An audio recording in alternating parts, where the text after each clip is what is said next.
Hey everybody, what's happening? My name is Steven. And I'm Spencer. We work with Nexus Youth and Family Services here in Amador County. And what we want to do is bring you a presentation today regarding communication.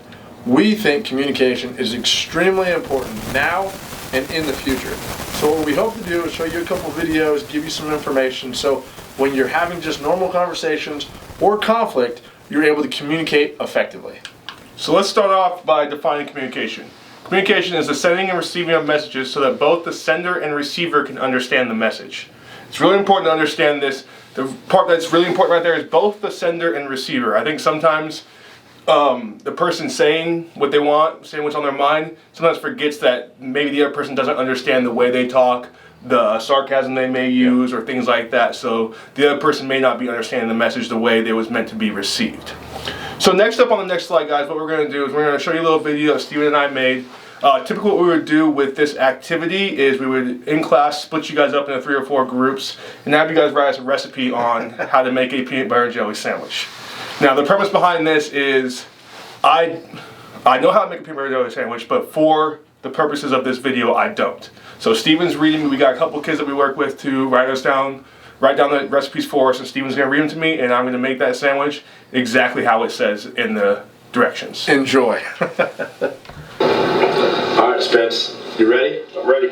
Alright, so here's what we're going to do. We're going to take these class instructions that we've been given from other students.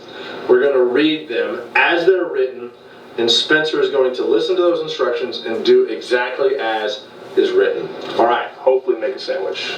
that's the goal. Number 1, this is the first person. It says, get a loaf of bread. Now, get the jelly out of the fridge. Got it. Get the peanut butter out. Got it. Same with the plate, the knife, and the paper towels. We're going to call the paper towels the plate for today. Okay. Get the jelly and open the jar. Does it say how? No, it says open the jar. It says get the knife, Okay, that's open. and spread jelly on one side of one slice of bread. Nothing about getting jelly out of the jar or anything? No, then get the knife and spread jelly on one side of the slice of bread. Okay. Looks good. Now, Okay. you gotta get peanut butter. I should leave the jelly there on the side of the bread. Yeah, I can do that. Get peanut butter, open the lid.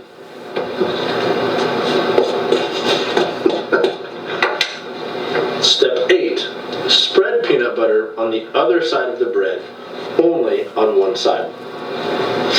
So spread the peanut butter on the other side of the bread. Okay. Got it. Good. Nailed it. Then, put the sides with the jelly and the peanut butter together and put the sandwich on a plate. Well, it's kind of on the plate. I don't really see how logistically I could put that together. You can try to fold it.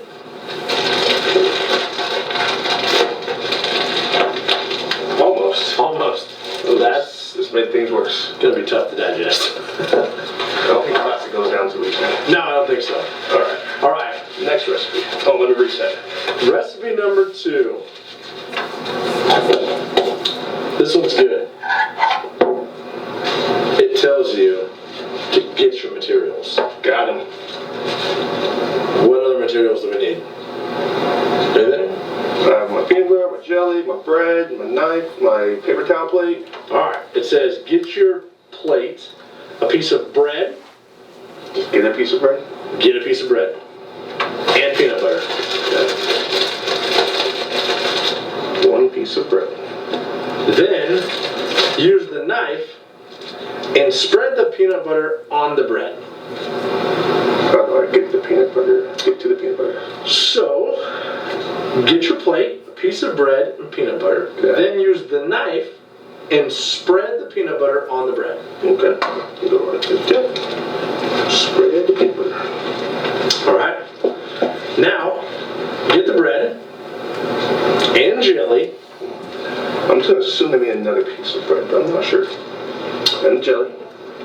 Smear the jelly on the bread. I'm guessing open it. And smear Smear. with the knife. Nope. get the bread and jelly and smear the jelly on the bread. Jelly is smeared. It's disgusting. Now, squish the 2 pieces of bread together and put on a plate. Okay. Eat it.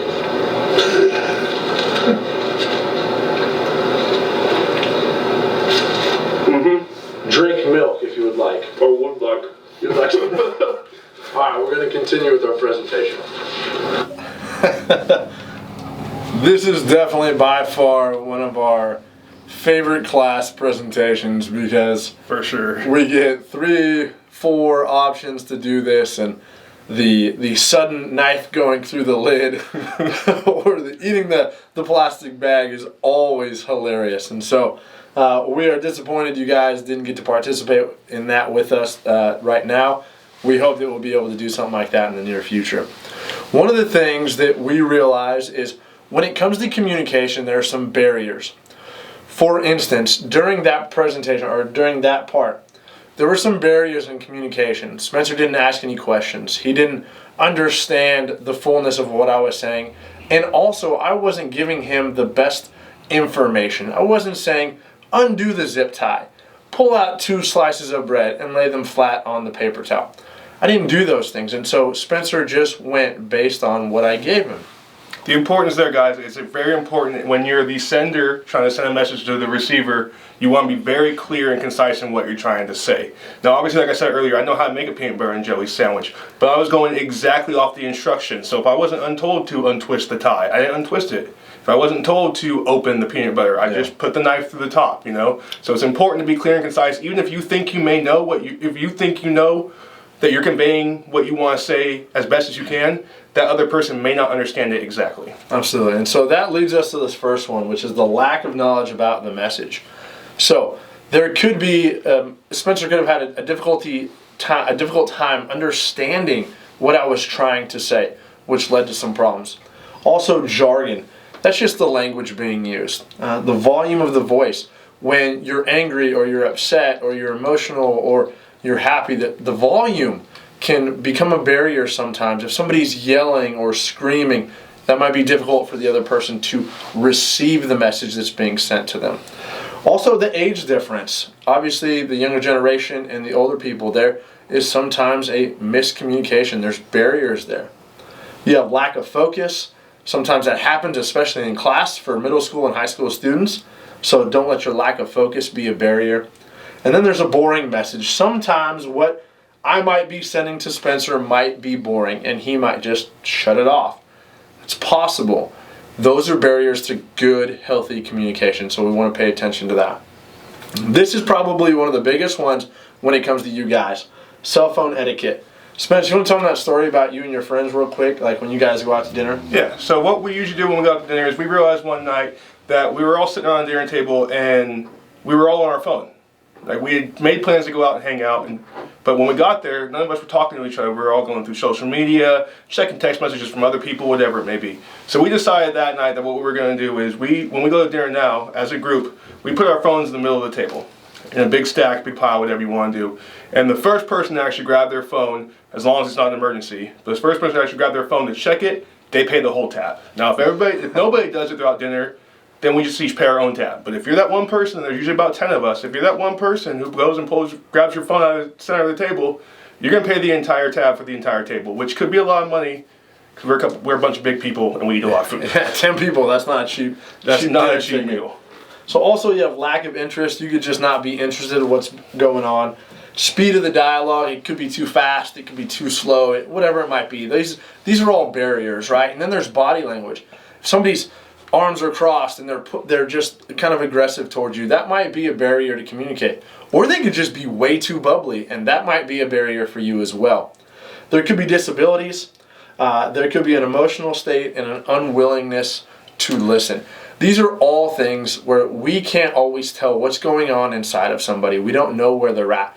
And so based on what they're experiencing, they might cause that to be a barrier. And you might think they're just being rude, but they might have something else going on. We just don't know. So it is extremely important. These are not all the barriers. These are just some of the barriers that we believe are important for you guys to make sure that you're paying attention to, that these barriers are part of the problem when you're communicating to others. Definitely.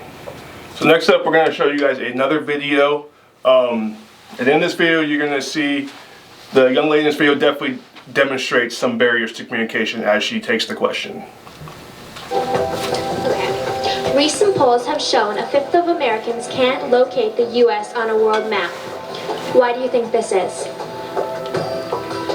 I personally believe that U.S. Americans are unable to do so because some people out there in our nation don't have maps, and I believe that our education, like such as South Africa and the Iraq, everywhere like such as, and I believe that they should, our education over here in the U.S. should help the U.S. or should help South Africa and should help the Iraq and the Asian countries, so we will be able to build up our future for it. Thank you very much, South Carolina. Okay guys, so there you see Miss South Carolina from, I don't remember the exact year, it was a while back though. But you can see there, she displayed a big lack of knowledge about the question. She also had like a kind of predetermined answer ahead that she kind of wanted to talk about South Africa and Iraq for some reason. And so she tried to work that in there, but she definitely didn't demonstrate. It's the first thing we have here on the keys to effective communication, which is active listening. It's ask questions, look for commonalities, pay attention, and paraphrase what the speaker is saying. She didn't really even listen. She just heard a part of the question, but she knew it. She had like a pre-formulated response essentially, which came out sounding really bad. The next one is body language. So you want to pay attention to your hand movements, how much you're smiling, shaking hands with a person, making eye contact, what your posture looks like. Now, Steve and I are standing here, and we're facing you guys obviously on camera. If we were to turn away, would you guys think we cared what we were talking about, what we were telling you? Or if we had a conversation with you, you wouldn't think we cared if we turned our back to you as well. So your posture and your body language is very important. Eye contact's important. Now, I know for some people, eye contact is not comfortable. So here's a couple tricks you can do. You can look somebody in the forehead or look at the tip of their nose. That way you don't have to make like 100% eye contact with that person, but it looks like you are. Another thing, a big key to effective communication is keeping your stress in check. So this is just understanding where you are. So sometimes if you're having an issue with somebody, like Steven or myself weren't having a good day here at work, and we were trying to get over that, I could just be like, hey man, look, I'm having a bad day, you're having a bad day. There's no time to talk about this right now. We're at a high stress level, we need to back off, and we'll talk tomorrow. We're both more level and cool-headed. And I think she was probably extremely stressed in that situation. That's why she had that pre-formulated concept or idea that she wanted to give. So definitely. And the last one we have up here is assert yourself. So you want to give yourself value.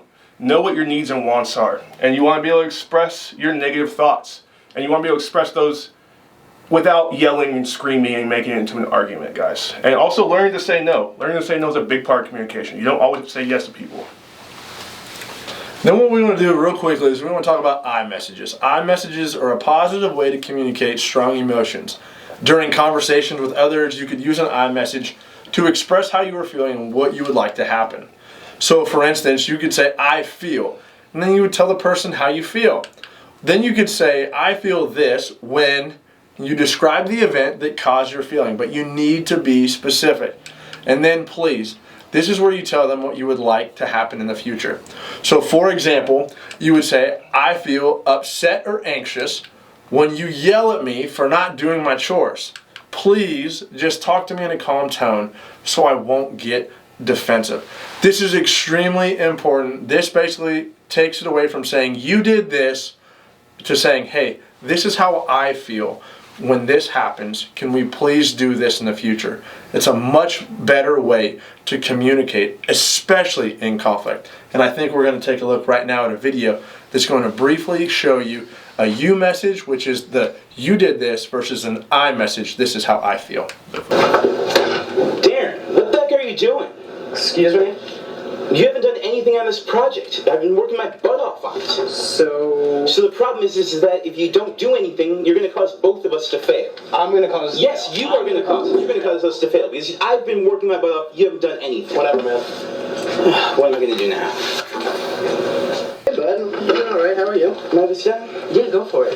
Hey, we've been doing this project for a while, and I've been really working pretty hard on it, and I've been having a little bit of trouble because it doesn't seem like we're really working together all that much on it. No, I definitely feel you, and I just totally remember that deadline's this Friday. It is, and I mean, the thing is that I think we really got to figure out some time and work together and get this project done, or else we're not going to do all that well. I agree with you, and my part has definitely not been up to par or as done as it should be, and it's my fault. I totally realize that. Yeah, no worries, man. I've just been dealing with a lot of personal things. I'm I just wanted to relax. I'll put this up.